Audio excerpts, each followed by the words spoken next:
accepts his party's nomination and gets introduced to the American people.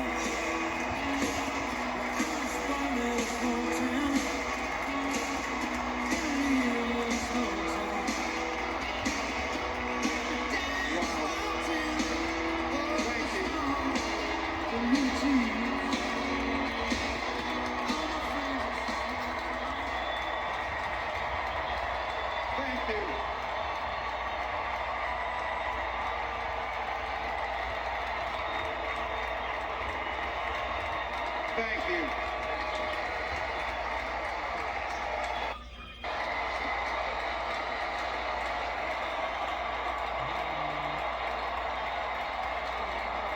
Wow.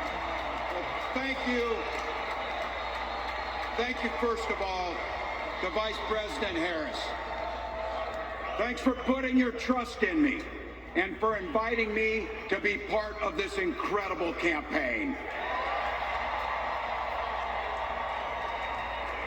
And a thank you to President Joe Biden for 4 years of strong historic leadership.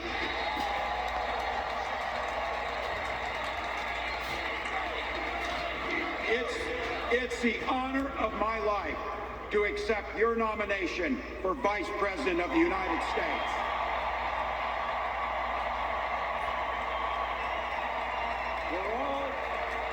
We're all here tonight for one beautiful, simple reason. We love this country. So thank you to all of you here in Chicago and all of you watching at home tonight. Thank you for your passion. Thank you for your determination. And most of all, thank you for bringing the joy to this fight.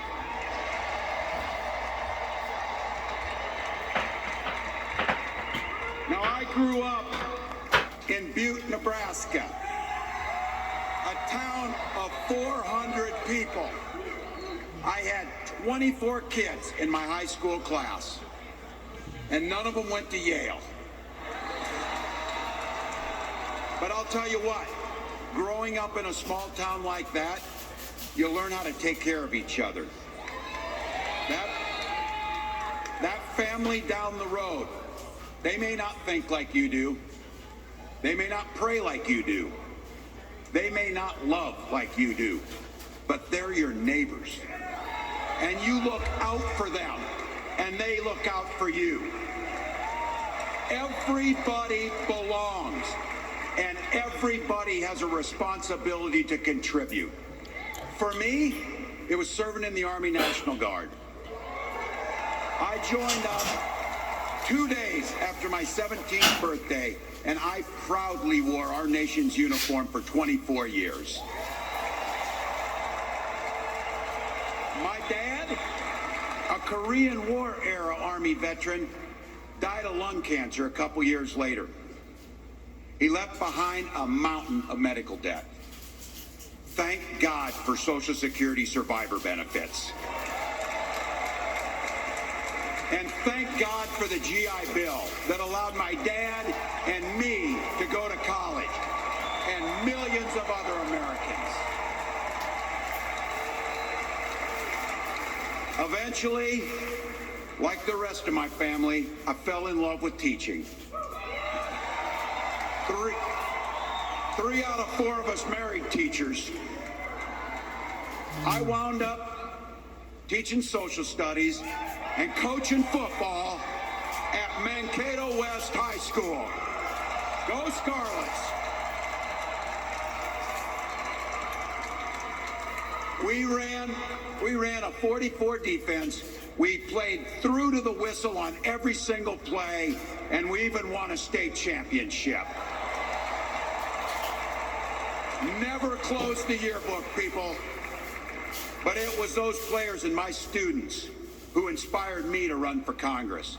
They saw in me what I had hoped to instill in them, a commitment to the common good, an understanding that we're all in this together, and the belief that a single person can make a real difference for their neighbors.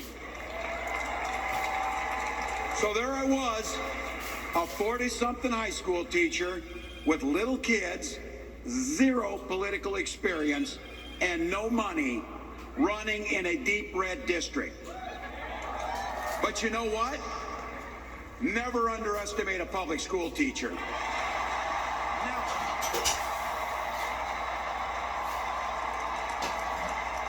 I represented my neighbors in Congress for 12 years, and I learned an awful lot.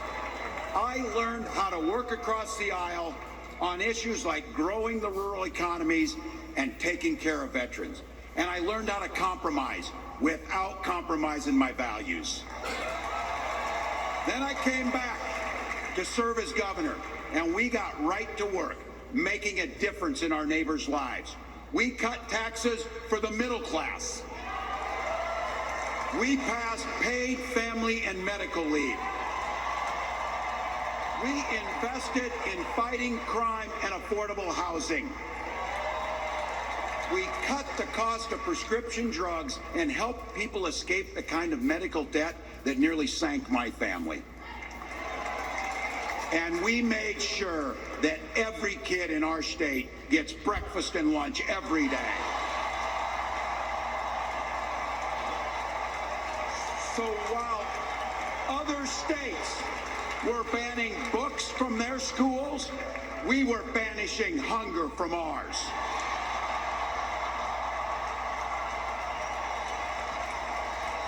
We also protected reproductive freedom because in Minnesota, we respect our neighbors and the personal choices they make. And even if we wouldn't make those same choices for ourselves, we've got a golden rule. Mind your own damn business.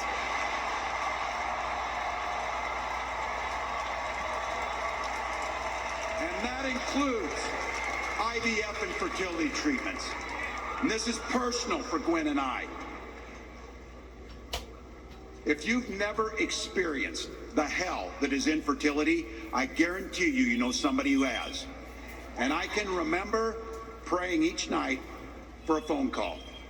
The pit in your stomach when the phone would ring, and the absolute agony when we heard the treatments hadn't worked. It took Gwen and I years, but we had access to fertility treatments. And when our daughter was born, we named her Hope. Hope, Gus, and Gwen, you are my entire world, and I love you.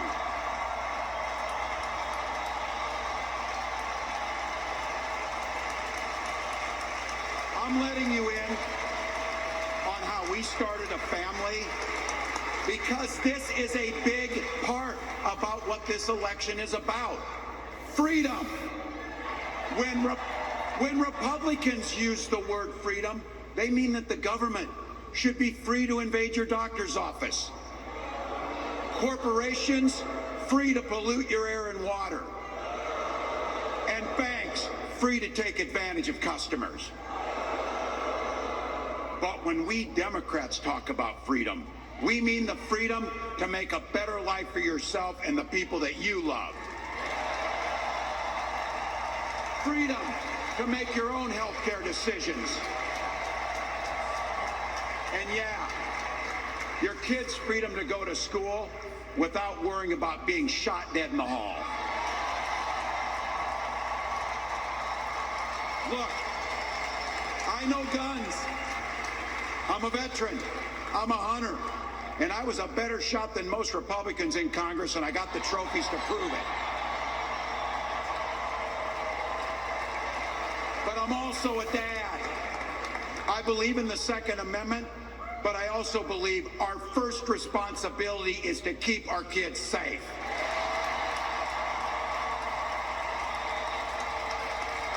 That's what this is all about.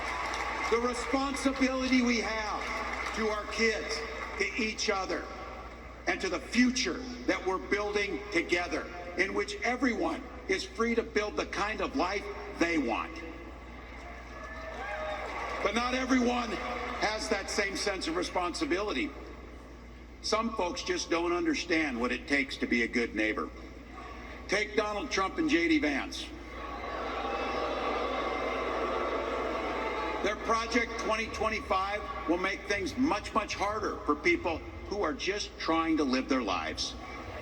They spent a lot of time pretending they know nothing about this. But look, I coached high school football long enough to know, and trust me on this, when somebody takes the time to draw up a playbook, they're going to use it.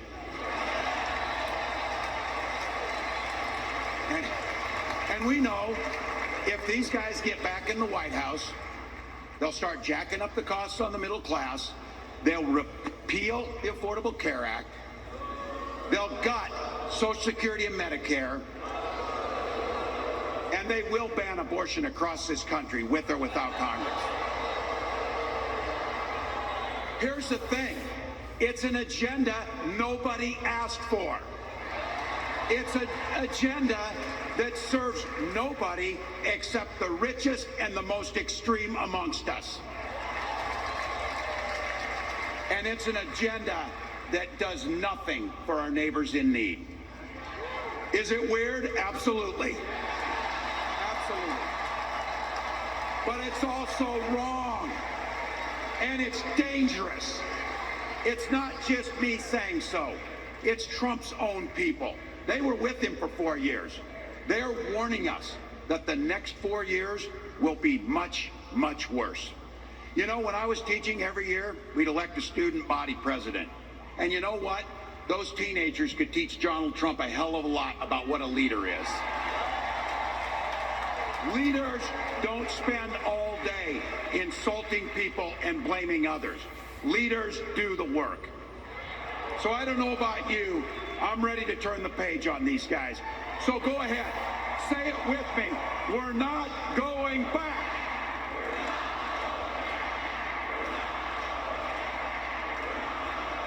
We've got something better to offer the American people.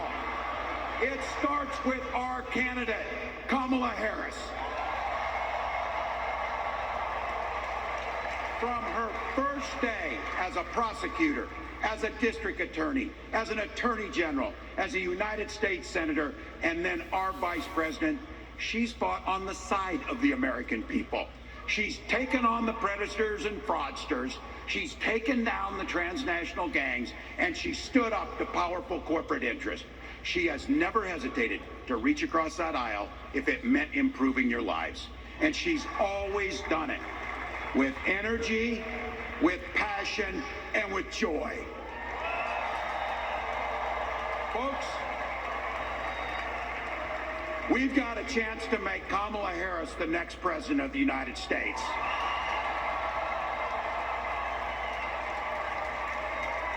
But I think we owe it to the American people to tell them exactly what she'd do as president before we ask them for their votes. So here, this is the part, clip and save it and send it to your undecided relatives so they know. If you're a middle-class family or a family trying to get into the middle class, Kamala Harris is going to cut your taxes. If you're getting squeezed by prescription drug prices, Kamala Harris is going to take on Big Pharma. If you're hoping to buy a home, Kamala Harris is going to help make it more affordable. And no matter who you are, Kamala Harris is going to stand up and fight for your freedom to live the life that you want to lead. Because that's what we want for ourselves, and it's what we want for our neighbors. You know, you might not know it, but I haven't given a lot of big speeches like this. But I have given a lot of pep talks.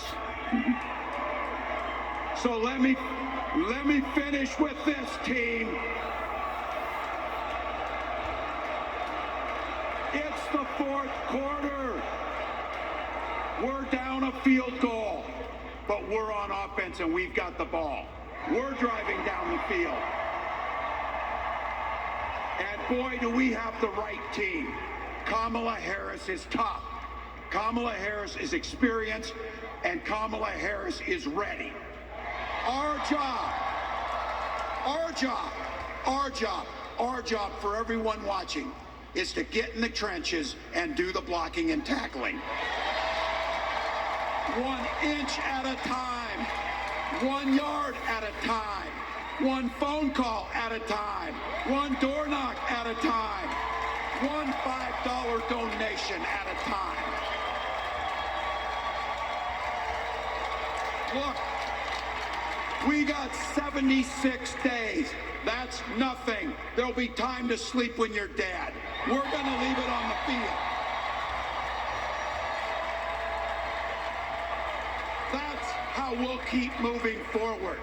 That's how we'll turn the page on Donald Trump. That's how we'll build a country where workers come first. Healthcare and housing are human rights. And the government stays the hell out of your bedroom.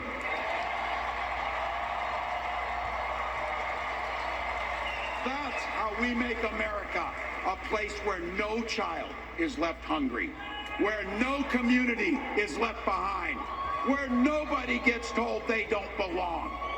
That's how we're gonna fight. And as the next president of the United States always says, when we fight, when we fight, when we fight, thank you. God bless.